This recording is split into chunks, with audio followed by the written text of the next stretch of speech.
Boa noite a todos.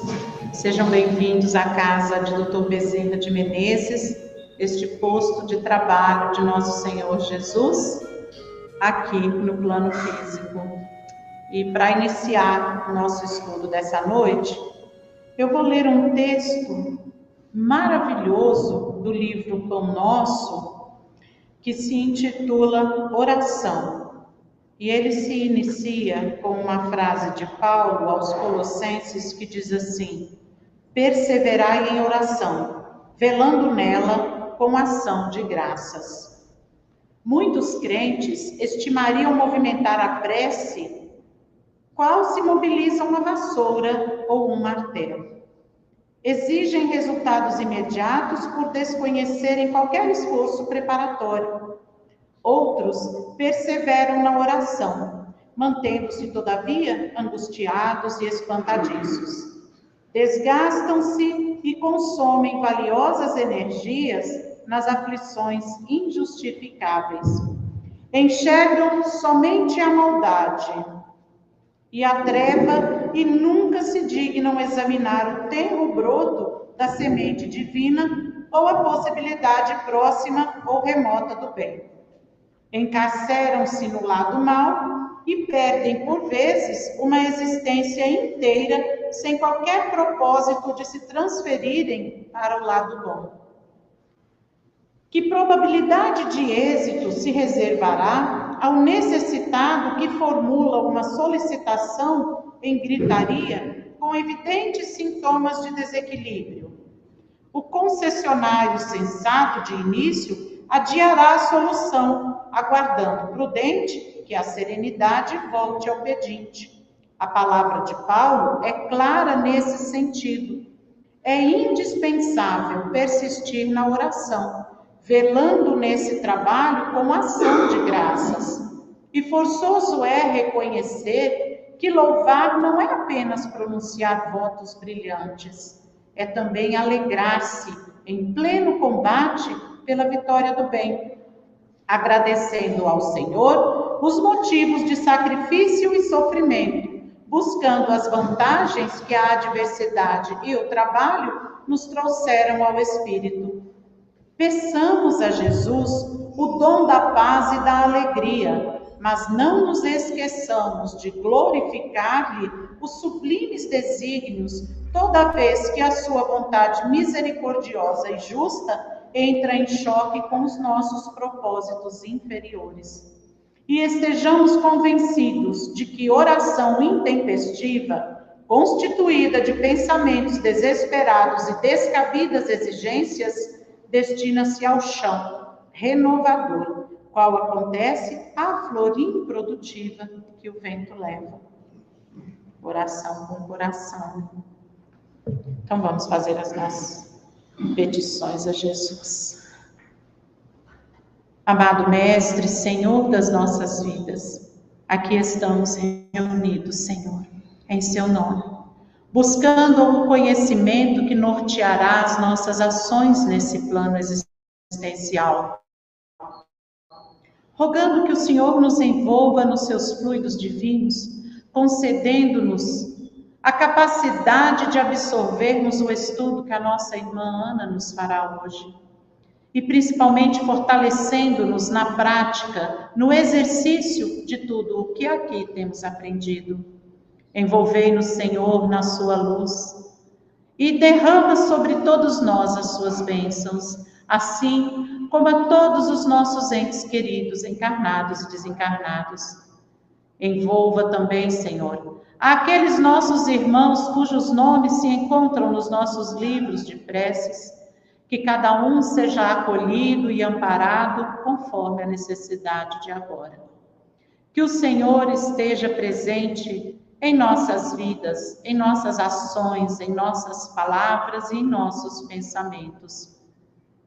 E assim, Jesus, em nome de Deus, nosso Pai, em seu nome, Senhor das nossas vidas, em nome da nossa amada Mãe Maria Santíssima, do nosso patrono Bezerra de Menezes, nós pedimos a sua permissão para iniciar esse estudo, rogando que o Senhor venha falar aos nossos corações, que assim seja.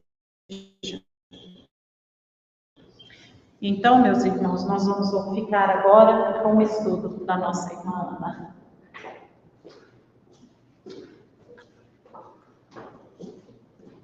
Muito boa noite a todos. E como é a primeira palestra do ano, um bom ano novo para todos nós.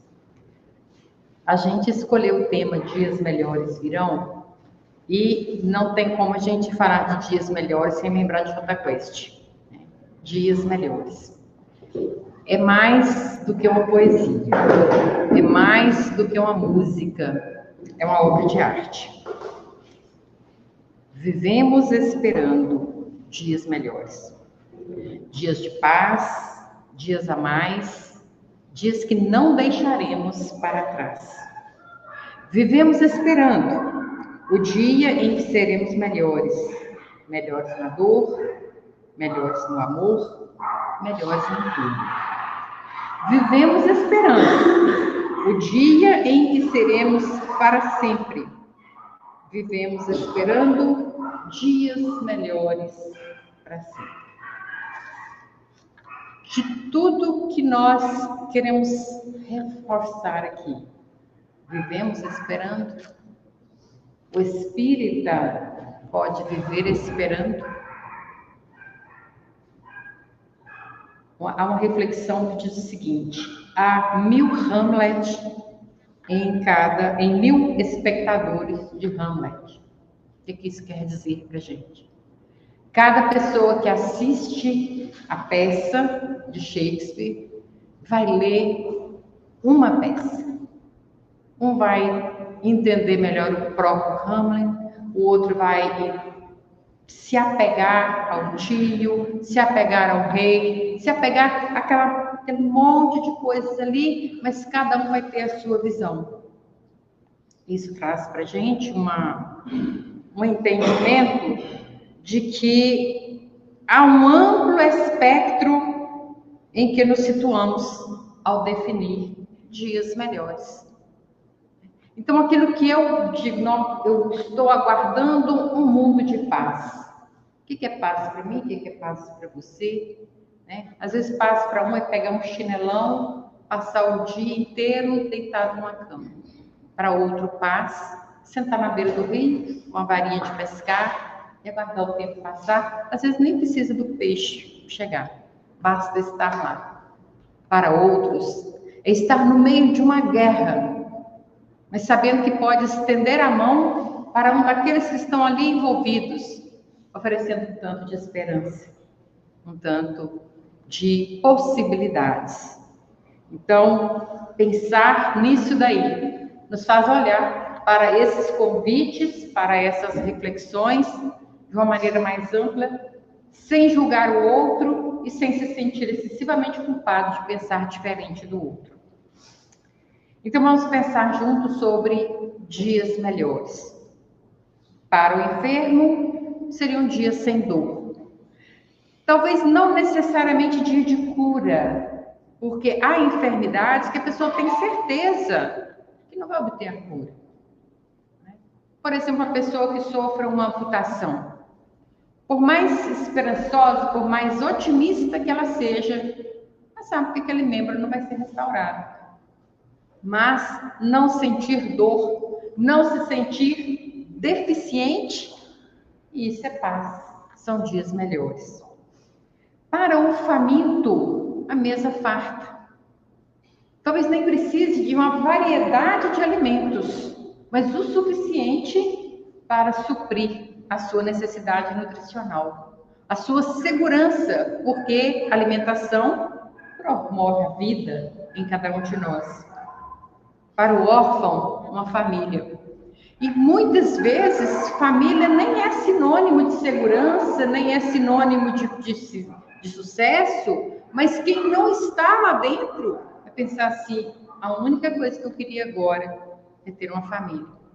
E quantos missionários vêm à Terra dizendo: eu desejo ser órfão, para caminhar lado a lado com o órfão, dando a ele o meu testemunho de saber que eu conheço a sua dor. Então ele não precisa se sentir pequeno, se sentir menor. e nem sentir que eu estou mentindo quando digo que eu conheço a sua dor. E para os maus, será que estes não sonham com dias melhores? E o que seria dias melhores nessa visão? Para o criminoso, não ser apanhado pela justiça. São dias melhores. Para o corrupto, é ter mais oportunidade de obter ganhos. Para o traidor, mais vítimas para se submeterem à sua enganação. Então, sempre há alguém sonhando alguma coisa, cada um dentro do seu espectro, cada um dentro daquilo que caminhou até hoje, mas todos queremos dias melhores. Portanto, a subjetividade dos dias melhores permeia o sonho de toda a humanidade. Assim, considerando que existe um desejo pessoal, que é o indivíduo fazendo os seus projetos de futuro, o eu coletivo, que a gente quer pela família, quer pelos companheiros de trabalho, existe um eu institucional. Estamos dentro de uma casa espírita, então vamos falar dentro do ambiente de doutrina espírita. O que nós deveríamos buscar para termos dias melhores? É urgente, é necessário que nós busquemos espiritualizar o indivíduo, o homem, o espírito que está ao nosso redor, para que tome melhores decisões. E aí nós teremos dias melhores. E onde que nós vamos passar para fazer isso? Nós temos um barro mole, que eu considero que é a criança. A criança você pode e deve modelar dentro dos princípios doutrinários. Isso é através da evangelização. Vamos encontrar em Eclesiastes dizendo que nós devemos orientar a criança e não será necessário punir os homens. Olha que maravilha! Quando você amplia isso, você materializa essa ideia. Se você educar a criança, você não vai punir o homem. O que representa o grau máximo de punição? Detenção. Se nós não vamos precisar punir o homem, nós não vamos precisar de cadeias. Talvez precisemos de hospitais, porque existem as doenças morais, que levam o indivíduo a atitudes negativas e impedem o convívio social. Mas não que ele tome deliberadamente a intenção de errar, porque ele foi orientado, ele foi bem dirigido na sua infância. Nós fomos bem orientados na infância. Mas não é só na infância que nós podemos fazer essa semeadura.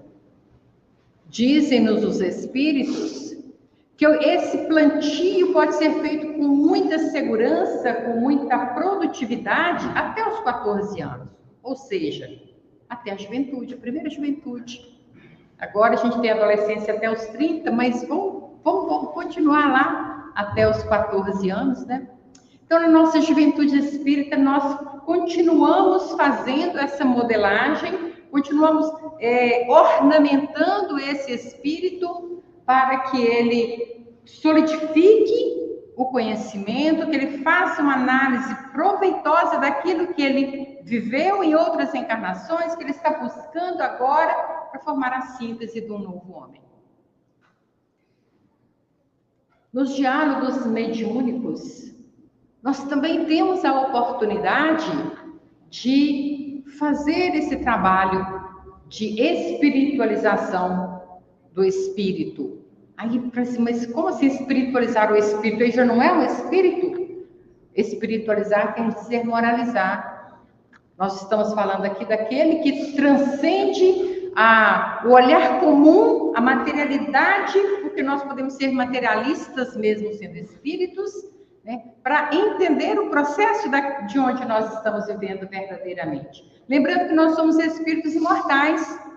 Estar na espiritualidade, estar desencarnado, não nos faz espíritos de luz. Então, nos diálogos mediúnicos, quando nós falamos com propriedade dos princípios que Jesus veio nos trazer, e não só Jesus, todos os missionários que chegaram aqui para orientar a humanidade, vieram trazer para a gente preceitos de orientação segura para nós caminharmos para a perfeição. E ainda o estudo sistematizado da doutrina espírita. Só da doutrina espírita? Não. O estudo contínuo de vivências, de aprendizado, que às vezes não são ditos em palavras, que aí a gente vai na outra etapa, que é a vivência cristã. Não importa, inclusive, se formos ateus, porque esse princípio moralizador, ele não está em nenhum código, especificamente amarrado em nenhum código religioso. É código de conduta cidadã. Vamos observar bem. Tudo que está escrito no Evangelho nos diz o quê? Devemos viver em harmonia. Se eu devo perdoar a quem me ofende, se eu devo pedir perdão, ou seja, se eu devo ser humilde, se eu devo auxiliar o caído, se ao estar caído eu devo aceitar aquele que me auxilia.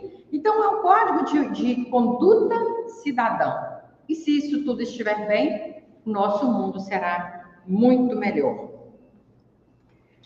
E falando de vivência moralizada, ou vivência espírita, ou vivência cristã, ou vivência evangélica, seja como nós quisermos tratar, vamos lembrar que nada educa melhor do que o exemplo.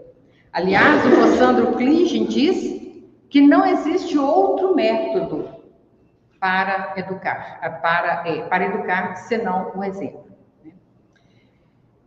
Pois não haverá dias melhores se nós não nos tornarmos melhores. Essa é uma regra facinho da gente entender. Porque os afins não se aproximam, não é uma questão de sintonia. Se nós formos melhores, melhores serão aqueles que vão viver conosco, conviver, construir, elaborar um plano de trabalho proveitoso. Se nós não formos melhores, o resto é ilusão. E de ilusão por ilusão, muitos de nós estamos simplesmente passando pela vida e não vivendo. Mas tudo isso também é resultado de escolhas. E vem aí a questão do livre-arbítrio. Eu já ouvi algumas pessoas falando assim, o livre-arbítrio é uma fantasia. Também falo do livre-arbítrio como uma ilusão. Por quê? Porque se eu sou livre para escolher, mas depois eu vou arcar com as consequências, onde está a minha liberdade? A liberdade está exatamente no agir. E se nós temos um laço, um aprendizado que nos diz, esse é um caminho que nos leva a Roma, esse é um caminho que nos leva a Brasília, eu tenho o direito de escolher, vou escolher esse aqui, mas se eu escolher esse, eu não vou poder querer chegar aqui. Então, é uma questão de consequência, mas nós vamos encontrar no livro Consolador, na questão, no item 133, que é perguntado a Emmanuel o seguinte, que ao livre-arbítrio e ao determinismo, há coisas realmente pelas quais nós não temos como fugir. Havendo determinismo e livre-arbítrio ao mesmo tempo na vida humana, como compreender a palavra dos guias espirituais que afirmam não lhe ser possível influenciar a nossa liberdade? Os espíritos falam isso, olha, a gente orienta, mas a gente não obriga vocês a agir de acordo com a nossa cartilha. Aí é que está a nossa liberdade. E é interessante também de lembrar que os bons espíritos respeitam a nossa liberdade, o nosso livre-arbítrio. Os maus não. E quando é que nós vamos enfrentar na prática essa questão dos maus que não nos respeitam? E o que eu vou dizer nem é mal, é só uma forma de viver. Por exemplo, eu não tenho o hábito de beber. E não é porque eu não gosto de bebida, apenas não tenho hábito. Aí, digamos que eu tenha a convivência com alguém que gosta da bebida e bebe muito. Eu obrigo essa pessoa a não beber? Não, é um direito dela. Mas, normalmente, essa pessoa acha um absurdo que eu não beba, que é uma desconsideração com a sua escolha que eu não beba também. Então, não é exatamente o mal, e nós estamos falando aqui de coisa pequena, de coisa de convivência.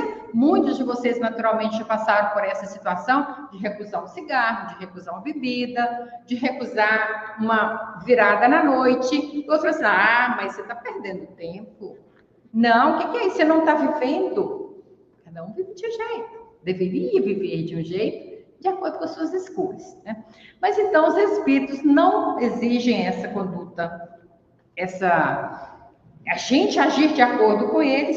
Aí Emmanuel responde assim: não devemos esquecer que falamos de expressão corpórea em se tratando do determinismo natural que prepondera sobre os destinos humanos. A subordinação da criatura em suas expressões do mundo físico é lógica e natural nas leis das compensações, dentro das provas necessárias. Mas, no íntimo, zona de pura influenciação espiritual, o homem é livre na escolha do seu futuro caminho. Seus amigos do invisível localizam aí o santuário da sua independência sagrada. É aí que nós vamos construir dias melhores ou dias de inquietação. Vamos nem chamar de dias piores, porque até na inquietação nós podemos encontrar um impulso que nos fará elevar, subir a esferas sublimes. Assim, com o nosso direito de escolha, sabendo que nós, sendo melhores, construiremos um mundo melhor, o nosso planeta só se tornará melhor quando, e isso vai ser em todos os aspectos, inclusive questão de ambiente, clima, produtividade, tudo isso daí, ele só se tornará melhor quando melhores forem os espíritos que nele habitarem. Quando nós formos melhores, o nosso ambiente também assim será. Inclusive, é uma boa reflexão para a gente, porque um dia a gente vai reencarnar, desencarnar. E aí muitas pessoas têm aquela preocupação: nossa, será que eu vou para o umbral? Será que eu vou sofrer muito lá? Gente, primeira coisa, não nos preocupemos, porque nós vamos encontrar muitos conhecidos por lá. Segunda coisa, nós mudamos o nosso ambiente de acordo com a nossa força mental, com o nosso magnetismo, com o nosso desejo, com a nossa vontade.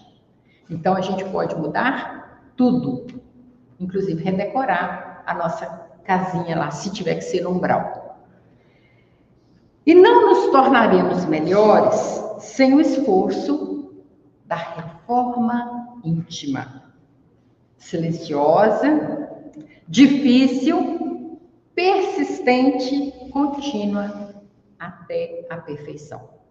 Ela não para. Mas o espírito, vamos pôr o Bezerra de Menezes, né, que é um referencial para nós de espírito digno, trabalhador, amoroso, dedicado, caridoso. Não é perfeito. Se ele não é perfeito, ele também tem que fazer a sua reforma íntima. Até chegar onde? Qual que é o nosso modelo e guia? Jesus. Jesus precisa de reforma íntima? Provavelmente não. Mas talvez se a gente perguntar para ele, ele vai dizer que perfeito é só o Pai Celestial. E se assim o é, ele está respondendo para a gente, né? Para isto, que é urgente, mas não deve ser apressado, a gente já falou aqui da questão do clique, né? A gente pensa assim, não, ontem eu estava no mundo, aí hoje eu resolvi, aceitei a doutrina espírita, estou prontinha, amanhã Você logo de cara, no Emmanuel, né? Vou estar ali entre os grandes. Não, a gente precisa se aproximar o máximo possível deles. Mas não tenhamos a ilusão de que estaremos lá num piscar de olhos. É esforço de milênios que exige perseverança, exige continuidade. E o Alexandre Caldini traz umas receitinhas interessantes aqui para a gente também. Lembrando que, aliás, voltando aqui na questão de não ser apressado, né? Há contribuições valiosas de mestres que nos precederam nessa jornada. Então, a gente fala de Jesus como modelo e guia, mas se a gente for mirar só em Jesus, a gente vai desanimar, porque a gente está muito longe de abrir os braços para ser pregado numa cruz por causa dos outros, de aceitar ser humilhado, né, dentro da linguagem humana, entre dois ladrões, de ser escorraçado dentro do seu próprio povo, de ser vilipendiado, de ser açoitado. Nós não estamos nesse ponto, nós não estamos nesse nível. Então, vamos chegando mais próximo de pessoas que viveram entre nós, que estão fazendo o seu esforço, mas estão melhores que nós. Então, esses são os mestres que nos precederam. Lembrando que esses mestres também estão em luta. Não são perfeitos ainda, mas já estão no caminho, estão desejosos e vão conseguir. Mas, então, observando as suas experiências, eles têm muito a contribuir, muito para todos nós. E eles estão por aí. Nós podemos observá-los sem excesso de crítica, assim como também desejamos ser observados sem excesso de crítica. Uma vez eu falei assim, eu não acredito que eu vou usar essa pessoa como referência para alguma coisa. É o Bob Marley. Bob Marley é todo mundo já ouviu falar um pouco dele, né? Um cantor jamaicano, do reggae, maconheiro, homem do mundo, né? Mas ele disse uma coisa muito interessante. Ele foi convidado para um evento que era para discussão de ideias e para promover um encontro sobre a paz. E naquela noite ele sofreu um assalto, ele foi bastante espancado e aí ele recebeu o atendimento médico. O assistente dele falou assim, você não vai, né? Ele falou, claro que eu vou. O mal não tira férias. Então, aqueles que querem o bem também não devem tirar. Então, olha que coisa linda que a gente extraiu de alguém que o rótulo distancia muito daquilo que eu penso, da forma que eu ajo. Mas os nossos mestres estão em todos os lugares. Aliás, Chico já dizia que as preces mais sentidas, mais sinceras, muitas vezes saem dos cárceres. Talvez não estejam nas igrejas, mas lá nos cárceres.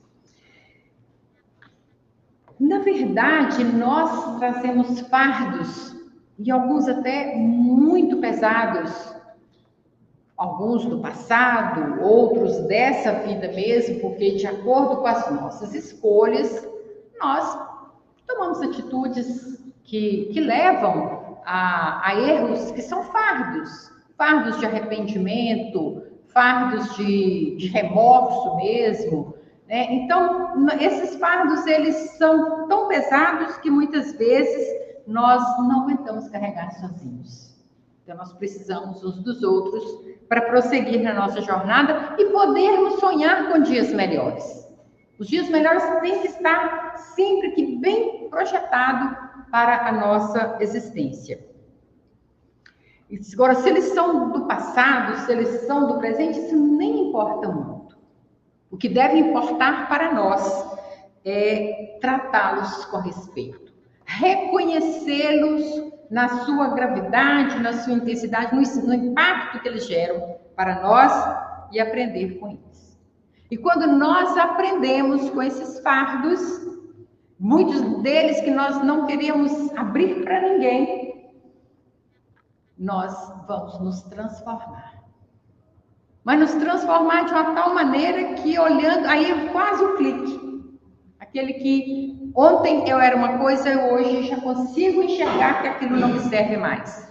Eu não moro mais naquele lugar de erros, de tropeços, de cobrança dos outros. Tudo isso são fardos. Quando nós, ao invés de assumirmos as nossas responsabilidades, nós achamos que o outro tem que fazer por nós. Então, não adianta a gente desenhar uma coisa e agir de outra. E vamos de novo pegar uma música, e agora nós vamos pegar Fernando Mendes, que desencarnou há pouco tempo aqui em Conselheiro Pena, e a música dele era Sorte Tem Quem Acredita Nela. Não adianta ir à igreja rezar e fazer tudo errado.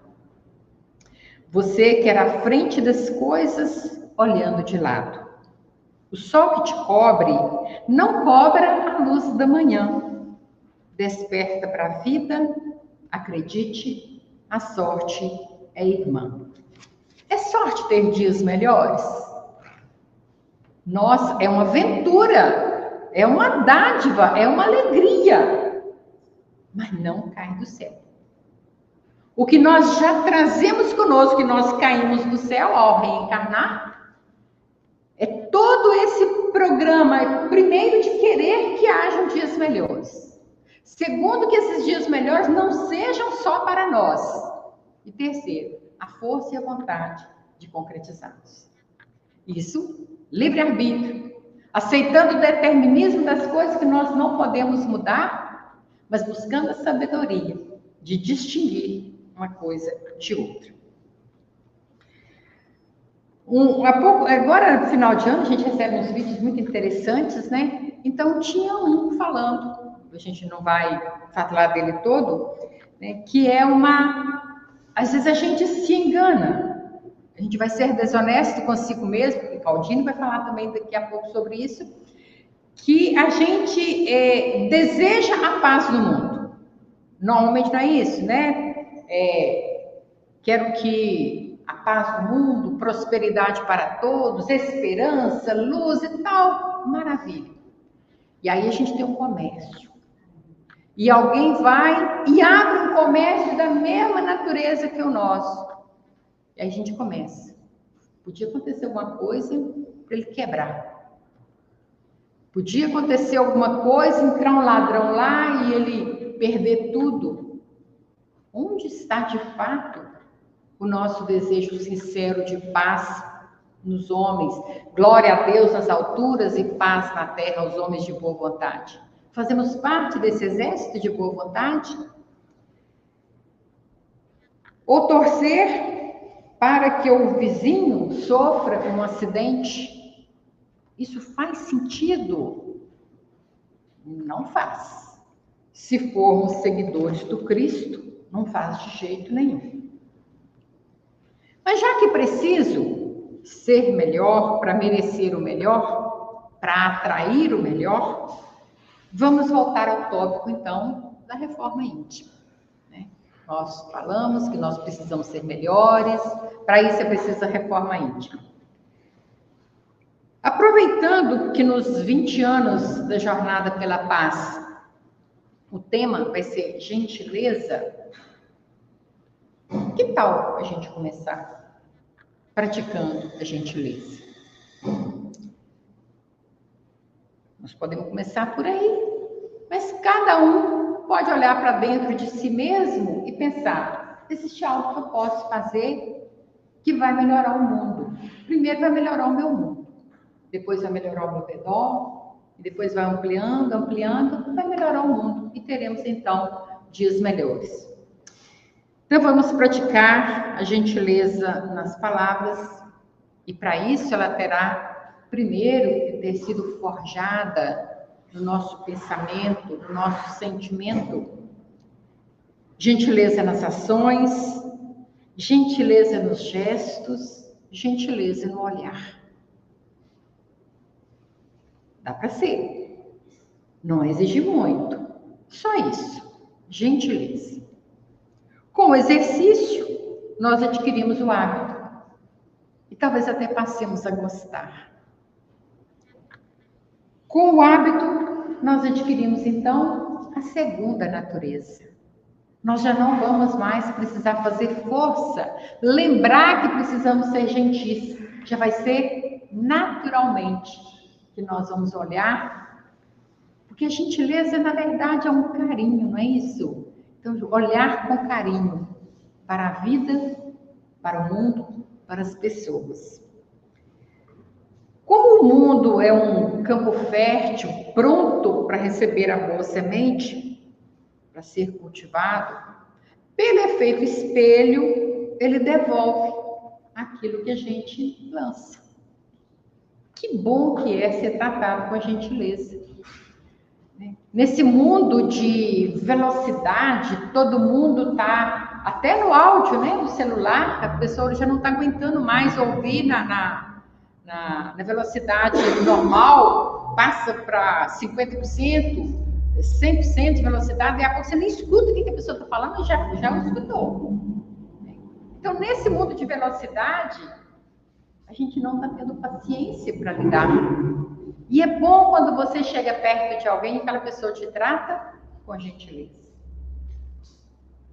A maioria quando vai se falar, né, de elogios, nesses quadros fantásticos, dos programas aí, fulano de tal fez isso e foi tão bem tratado que resolveu dar um presente, qualquer coisa. Não deveria ser natural? Que nós tratássemos os nossos irmãos, pois somos todos irmãos, com carinho e gentileza, porque o que nós queremos também para nós seria natural. E nós podemos começar. Tem receita para isso? Tem muita receita para isso. Jesus estabeleceu roteiros muito interessantes. Os espíritos da codificação trouxeram esclarecimentos para nós. E os discípulos do Mestre decifram e compartilham conosco. Quando a gente pensa em gentileza, que naturalmente gera gentileza, vamos ver assim, na prática e não na questão dos relacionamentos, como que a gente lida com as situações. Se houver um incêndio em qualquer lugar, como que eu devo fazer? Eu devo colocar gasolina? Eu devo abafar? Ou eu devo jogar mais fogo? Qual que é a maneira mais eficiente de fazer isso? Naturalmente, não será com a gasolina, porque ela vai aumentar esse fogo. O fogo vai juntar ali e talvez aumentar um pouquinho mais. Então, eu posso abafar. Quando alguém chega para nós gritando, se nós falarmos assim, tá gritando comigo? Então, vamos de volta, vamos gritar também. Vai acabar essa discussão? Ou daí a pouco, ao invés de grito, nós vamos ter socos, né? O pessoal fala, né, baixaria, barraco, não sei o que lá, e tiro, mas não sei o que lá. Então, se a gente tem um mecanismo de acabar com o mal, é apresentando aquilo que Jesus falou, da outra face, que é o bem. Esse exercício está nas nossas mãos sem grandes esforços. E sem passar muita vergonha também, né? Que às vezes se a gente fizer uma força muito grande para um exercício que a gente não está acostumado com ele, a gente passa vergonha. Porque daí a pouco a gente pisa na bola. Mas a gentileza vai diluindo, possibilitando a melhora desses relacionamentos. Então vamos agora aproveitar as dicas do Alexandre Caldini, e ele está no Instagram, quem quiser ouvir mais sobre ele, tem muita coisa boa para dizer para a gente. Aliás, o Instagram, não todas as redes sociais, tem muitos bons mestres nos ensinando. Tem alguma coisa que não serve muito? Tem. Aí o que a gente precisa fazer? usar o filtro. Temos conhecimento, o estudo da doutrina espírita, que a gente usou aqui como um dos recursos para nos espiritualizarmos. Então, a gente vai poder ler de tudo e reter o que é bom, como Paulo orientou. Então, Alexandre Caldinis, ele fez um vídeo especificamente sobre reforma íntima. Aí ele falou o seguinte: olha, eu vou dar 10 dicas, mas não tem que ser essas 10 dicas. Você pode usar 3, você pode usar 42, você pode usar quantos você quiser. Faça a sua própria lista. Mas ele trouxe algumas aqui muito interessantes. A primeira delas é tomar consciência. Alguém já viu uma pessoa que não gosta de doce se ver obrigada a parar de comer doce? Não. Por quê? Não é a tentação dela. Então, ela não precisa tomar consciência de que não precisa de comer doce. Já é natural para ela. Então, o que é esse tomar consciência? Reconhecer em nós. Aliás, Alberto Almeida também é um grande mestre nisso. Ele diz o seguinte: nós temos que ver o erro que há em nós, a falha que ainda guardamos, acolher essa falha e trabalhar nela para que ela deixe de ser. Então, é tomar consciência. Ah, qual que é a minha falha? Sou fofoqueira. Nossa, minha língua até coça. Não posso... Gente, não é o meu caso, tá? Graças a Deus, essa parte aí já passou, né? Mas aí, se eu reconheço que eu sou fofoqueira e que essa não é uma boa prática, o que eu tenho que fazer? Trabalhar em mim. Tomar consciência, trabalhar em mim um filtro, um freio, melhor dizendo, para que eu não dê vazão a esse espírito novidadeiro de achar que tudo eu tenho que comentar, aumentar e procurar saber ainda. É o meu exercício. Então, eu tenho que tomar consciência e melhorar. O segundo é vontade. Depois que eu decidir, eu perceber que eu sou fofoqueira, porque às vezes o pessoal fala assim: não, eu não sou fofoqueira, eu só comento os fatos, né? Eu só comento, né? Mas se eu reconheci, eu vou ter que ter vontade, porque muitas vezes eu vou me perceber já fazendo a fofoca antes. Não, mas eu tenho que manter firme essa decisão. O terceiro é a atenção, é o cuidado de, olha, não, eu ouvi, mas eu não tenho que falar. Eu quase caí, mas eu não caí.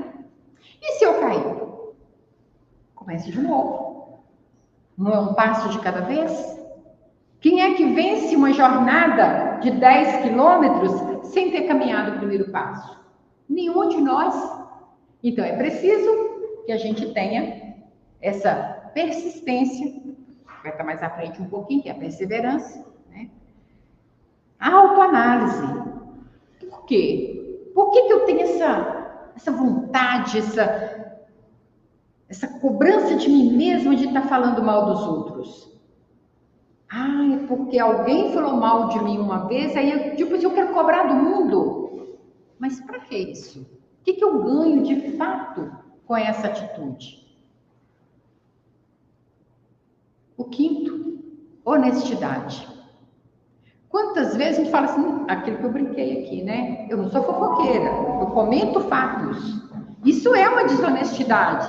Quando a gente sabe que é um defeito, mas não reconhece como defeito.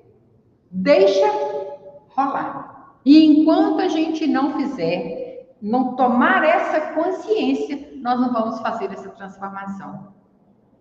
E nós vamos ter dias melhores numa festa de confraternização com fofoqueiro? Não vamos. Porque alguma coisa ruim vai chegar até nós, ou então nós vamos ficar tão inquietos, pensando alguém vai estar falando alguma coisa de mim, que nós não vamos curtir uma reunião que poderia trazer grandes alegrias para nós.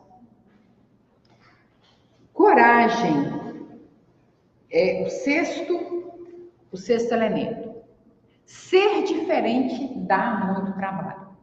Eu comentei, você está entre pessoas que bebem e as pessoas que querem que você é obrigado a beber. E você não quer. Aí você tem que falar não com um, falar não com dois, falar não com 10, falar não com 50. Depois você fala assim, não dá para ficar aqui mais. Mas a gente tem que ter coragem de permanecer. Nossa, vamos voltar na fofoca. Roseni, fiquei sabendo de uma, e a Roseni está no esforço dela lá também, de não fazer a fofoca. Né? Aí a Roseni vai falar assim, Ana, deixa eu te falar um negócio. Eu tomei uma decisão, eu não quero saber da vida de ninguém. Ela vai ter que ter muita coragem de falar isso comigo, não vai? A gente não estava tricotando até ontem? Eu passando por você passando por mim, né? E aí talvez você perca a minha amizade. Porque eu não tomei essa decisão. E você vai ter que colocar, nós vamos ter que colocar valor na nossa decisão e ter coragem para mantê-la até nós alcançarmos o nosso objetivo maior. O 7º item que o Cialdini traz para a gente é perseverança. Porque talvez por ter perdido a amizade da Roseni, eu não tenha coragem de perseverar, porque eu posso perder outros amigos. Resiliência. Cair, levantar, sem perder a forma, sem perder o propósito, sem perder o foco. 9, paciência. Por que nós precisamos de ter paciência seguindo todos esses passos aqui? Porque não é da noite para o dia. Reforma íntima é como esculpir uma estátua. Pegar um material sem forma e saber que todos os dias você tem que fazer ali, para aplicar o cinzel da vontade, o foco, a determinação, e o material é duro.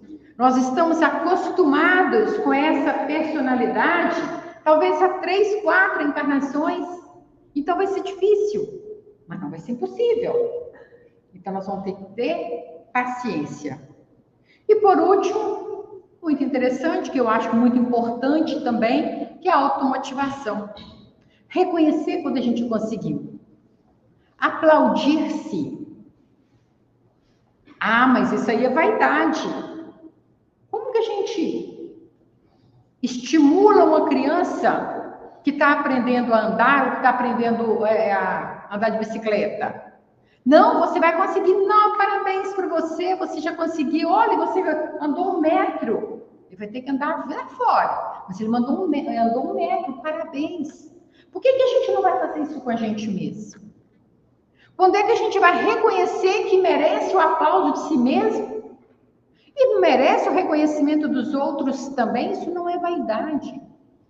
Isso é autoconhecimento. Isso é saber que venceu. Senão, o atleta não deveria receber a sua medalha, afinal de contas, ele treinou, chegou lá e aí? Pronto. E é um desafio de todos os dias que nós precisamos manter esse foco, essa determinação a prosseguir. Mas, embora seja custoso, haja suor e lágrimas, né? Nós vamos ganhando musculatura moral para prosseguir cada vez mais fortes. E a partir do autoconhecimento, que é imprescindível para a gente fazer a reforma íntima, a gente não toma consciência dos próprios defeitos, das próprias dificuldades, se a gente não tiver o autoconhecimento. E vamos, de novo, ter alguns passos aqui. Primeiro, clareza de propósito. E por que a gente vai trabalhar essa questão do autoconhecimento? Na questão 919 do Livro dos Espíritos, é perguntado, aliás, é bem trabalhada essa questão, né? Qual é o meio prático e mais eficaz para se melhorar nesta vida e resistir aos arrastamentos do mal? Um sábio da antiguidade já vos disse: conhece-te a ti mesmo. E isso também é difícil. Mas nós temos regrinhas. nós temos condição de fazer isso. E o que a gente vai ganhar com isso? Vamos ver o que a gente vai ganhar. Já que a gente falou lá da automotivação, né? Vamos nos aplaudir, vamos dizer, bacana. Começou 2024 com um monte de projetos, chegou ao final de 2024, não alcançou todos. Alcançou um? Parabéns, alcançou um. E as lutas são grandes, às vezes a gente, para alcançar esse um, a gente teve que queimar muita gordura, né? Mas então o que nós vamos alcançar? Clareza de propósito, melhora nas relações, vão contribuir para a nossa tomada de decisões com mais maturidade, vamos ganhar maturidade na gestão emocional, autoestima fortalecida, capacidade de lidar com as adversidades, que é a resiliência, autonomia, que nos incentiva a independência e responsabilidade pelas próprias ações, redução de estresse. Tem coisa que nós estamos precisando mais hoje que reduzir o estresse. E por que com o autoconhecimento, com a reforma íntima, nós conseguimos isso? Porque favorece uma vida mais equilibrada e mais tranquila. Quando a gente sabe, por exemplo, eu vou para uma entrevista de emprego. Eu estou precisando de mais, estou desempregada, tem 6 meses e surgiu uma vaga em algum lugar. São 3 vagas, eu chego lá, eu vejo uma fila de 50 pessoas. Se eu me estressar, a primeira coisa que eu vou fazer essa fila vai demorar muito e eu estou concorrendo com 50 pessoas. Eu não vou conseguir. Eu viro as costas e vou embora. Eu resolvi meu problema? Eu consegui emprego desse jeito? Não. Então eu continuo com o problema e não venci desafio nenhum. Então o que eu devo trazer para mim? São 3 vagas. Eu só preciso de uma. Se eu conseguir, ótimo. Se eu não conseguir, eu já aprendi alguma coisa. Talvez eu não consiga, talvez eu não consiga. Mas eu não entrei ali com a expectativa máxima de conseguir. Então isso reduz o estresse, baixa o colesterol, diminui os problemas digestivos e aumenta a minha longevidade. Acho que é um ganho razoável. A autenticidade, que permite viver de forma genuína, respeitando a própria essência. Evolução contínua. E devemos reavaliar continuamente todos esses processos aqui, desde lá das 10 dicas do Cialdini, quanto a esses propósitos que nós podemos alcançar com a nossa reforma íntima. Então, passo a passo, a pessoa que nós fomos ontem e nos trouxe ao que nós somos hoje, se transforma naquela que desejamos ser pela eternidade. Portanto, definindo metas, traçando planos, enfrentando os desafios, nós seremos construtores da nossa própria felicidade. E dias melhores virão. Se nós somos felizes, dias melhores virão. Mas o que é a felicidade, afinal de contas? Para André Luiz, felicidade é o fruto que se colhe da felicidade que se semeia. Lindo isso. É preciso acreditar, mas não somente acreditar. É preciso participar da construção e também se preparar. Do contrário, a gente vai estar vivendo os melhores dias e não perceber. Olha que coisa triste quando a gente ouve alguém falar assim: eu era feliz e não sabia. Santo Cristo, eu era feliz e não sabia. Então hoje eu não estou sendo feliz, já que eu fui nessa nostalgia lá atrás, né? Quando é que nós vamos valorizar, vivenciar a felicidade? Quando eu casar? Quando eu divorciar? Quando eu aposentar? Quando eu arranjar um emprego? Quando morar na fazenda? Quando eu morar na praia? Quando é que vai ser os meus dias melhores? Será que olhando ao nosso redor nós já não estamos vivendo os dias melhores? J. Quest diz: vivemos esperando dias melhores, dias de paz, dias a mais, dias que nós não deixaremos para trás. E o que é não deixar para trás? É não importa onde nós estivemos, em que nós estivermos vivenciando, esses dias de paz estarão em nós.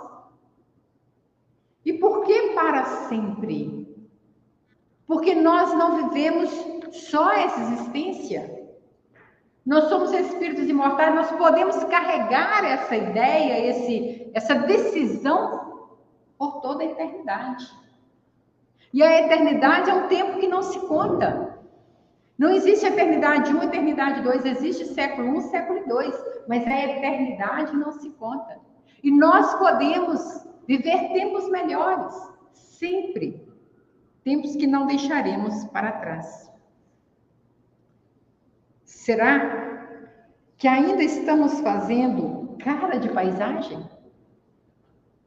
Ou seja, estou aqui no centro, tem palestra, eu venho na palestra, aí alguém fala assim: como é que foi a palestra? Nossa, falou umas coisas interessantes lá, mas eu não estou lembrando. Né? Nossa, tinha uma palestra de Valdo linda. O que falou? Não estou lembrando. Era feliz e não sabia. O tempo de dias melhores é hoje. E a mudança necessária já aconteceu. A borboleta jamais volta a rastejar a partir do momento em que ela aprende a voar. Por isso é que Paulo dizia que quem conhece Jesus, nova criatura é. E sendo nova criatura, a gente não tem como voltar atrás. Aliás, caminhar para trás é um passo que não existe para o espírito. Não é isso que a espiritualidade nos diz? Que a gente não regride. A gente pode estacionar. E bobo é quem estaciona. Mas a gente não regride. A gente pode tomar decisões erradas. Também vamos arcar com as consequências. Mas a gente não regride. Einstein também dizia que a mente que pensa é um cérebro que não volta, que não diminui mais. Tanto não diminui que hoje o nosso cérebro ele é maior do que nós tínhamos há 10 mil anos atrás. Porque nós adquirimos habilidades que precisam de uma massa maior. E isso não vai diminuir. Vejam bem que nós estamos tendo que tomar decisão o tempo todo. E os dias melhores estão aí. E é preciso olhar para o lado. Não só para as coisas, mas também para as pessoas. Sabendo que as pessoas melhores também estão do nosso lado. Talvez não seja no desenho que a gente queria. Talvez não esteja nos oferecendo aquilo que a gente gostaria. Mas dentro da receita da espiritualidade, é sim o melhor. Então, considerando que aquele que conhece Jesus, nova criatura é, nada mais de gritos de guerra, mas hinos de paz. Tem uma música da evangelização, bem antiga, né, que fala assim: solta esse verbo da garganta, sabiá, para que caia e germine a força lenta da união. Juntos viveremos dias de paz, dias que não deixaremos para trás, hoje, porque depois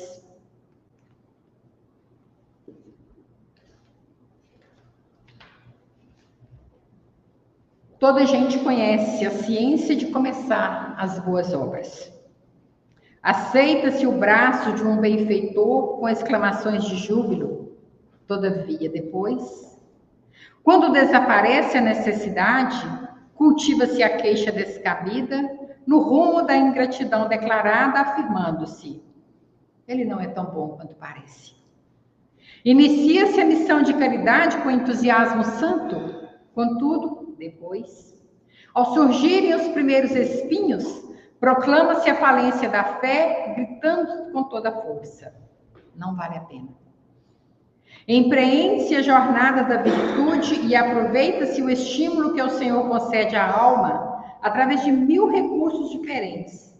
Entretanto, depois, quando a disciplina e o sacrifício cobram o justo imposto devido à iluminação espiritual, clama-se com enfado: assim também não.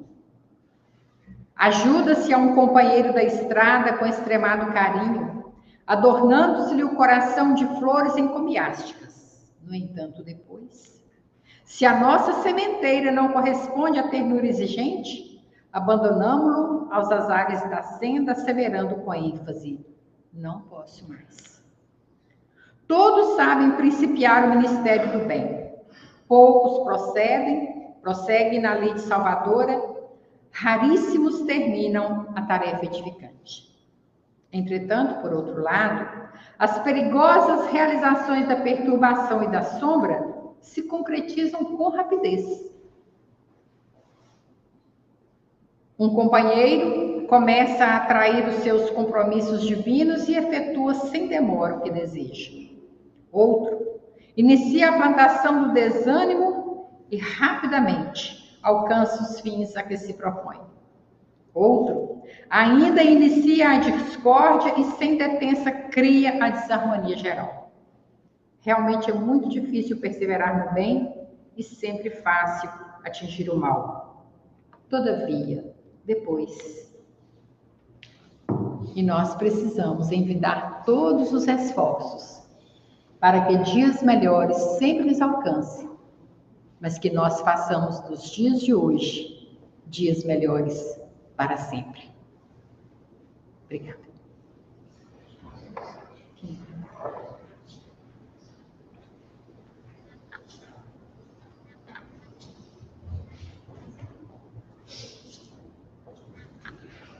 Gratidão, Ana, por compartilhar esses ensinamentos. Então, façamos a nossa parte. Vamos procurar ser espíritos melhores e, com isso, os dias, com certeza, serão melhores. Vamos fechar os nossos olhos, agradecer ao Mestre que a luz dos ensinamentos que Ele nos deixou possa estar sempre presente nos nossos corações, no nosso dia a dia, que saibamos sempre ser gratos, que tanto recebemos e tão pouco podemos doar para os outros. Obrigada por tudo, Mestre. Obrigada, Pai. E que essa semana que se inicie seja uma semana abençoada para todos nós. E com a permissão da espiritualidade amiga, nós pedimos permissão para encerrar essa palestra de hoje. Que assim seja.